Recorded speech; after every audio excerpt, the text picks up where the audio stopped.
Ngayon ay magbi-build naman tayo ng solar charge station.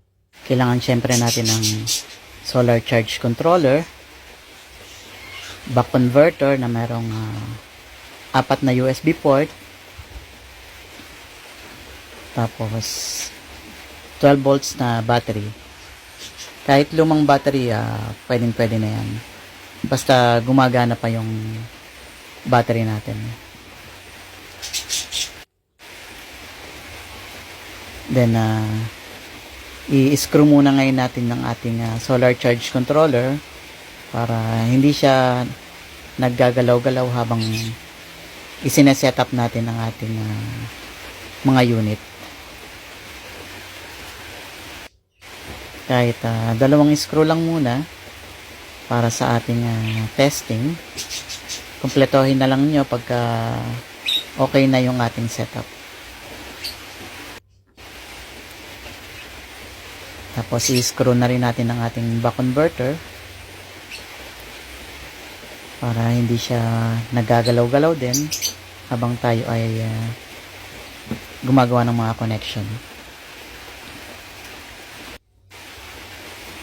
Itong setup na to ay super tipid setup lang. Hindi kayo gagastos ng napakalaki. Tamang-tama ito para sa mga gustong matutong gumawa ng solar charge setup.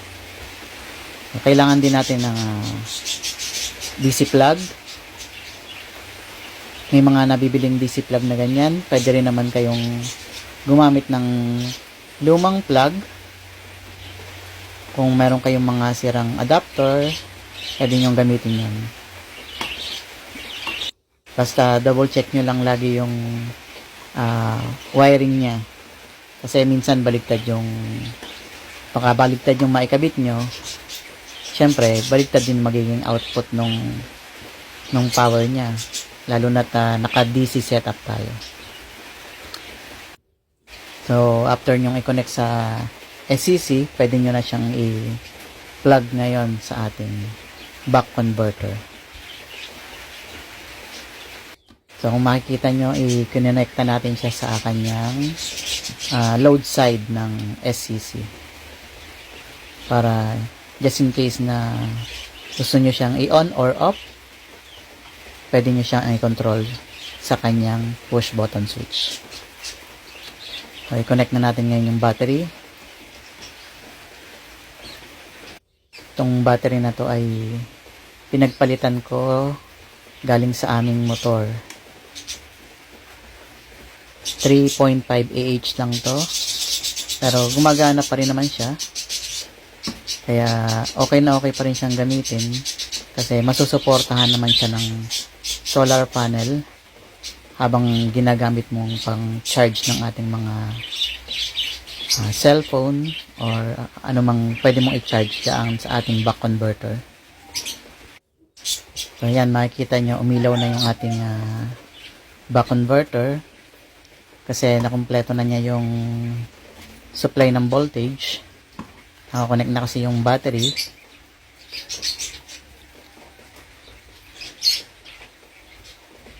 So ayan, pwede natin ngayon siyang patayin sa button niya, sa switch button ng ating load side. Sunod naman natin i-connect ay yung connection para sa solar panel.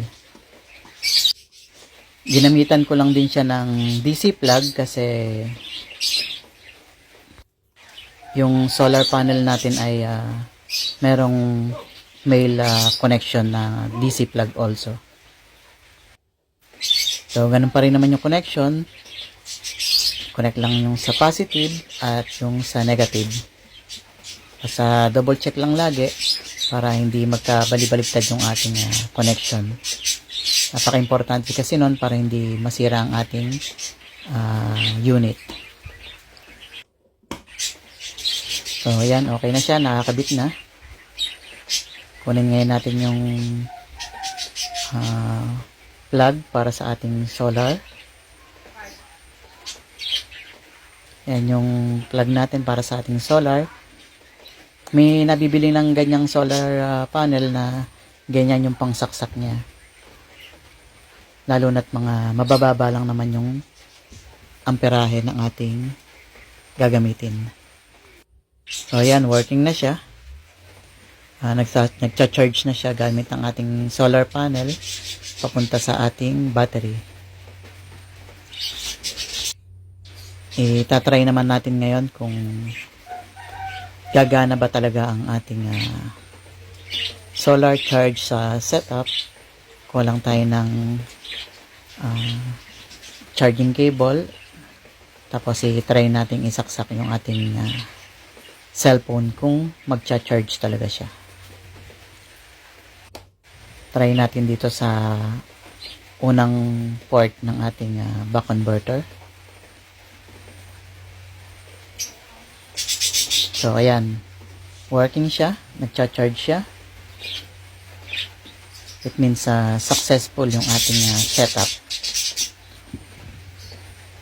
Pwede nyong lagyan lahat yan, yung port na yan. Basta USB type na cable, uubra yan. Then, try pa ulit nating saksak ng isa pang cable para mag-charge pa tayo ng isa pang mobile phone kung gagana rin ba siya yung ating pangalawang port.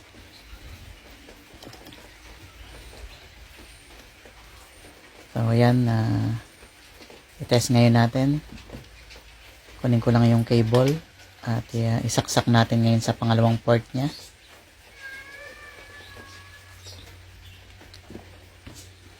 Medyo masikip pa kasi yung port.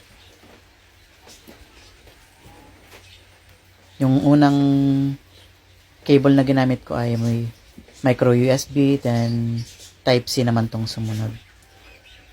So, working siya. Tapos magkabit pa tayo ng isa pa. Try pa natin yung pangatlo.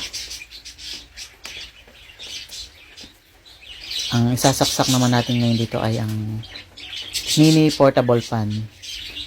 I-charge din natin. So, yan. Working lahat siya. Magagamit nyo talaga ng gusto yung ating solar charge setup. Lalo na kapag brown out. Tapos, kung mapapansin nyo, meron tayong dalawang USB port dyan sa ating SCC. Pero hindi yan magandang gamitin pang charge kasi napakahina lang niya. Baka buong araw nagcha-charge kayo, di pa kayo nakapuno. Kaya hindi ko ina-advise na gamitin yan. So again, maraming salamat po.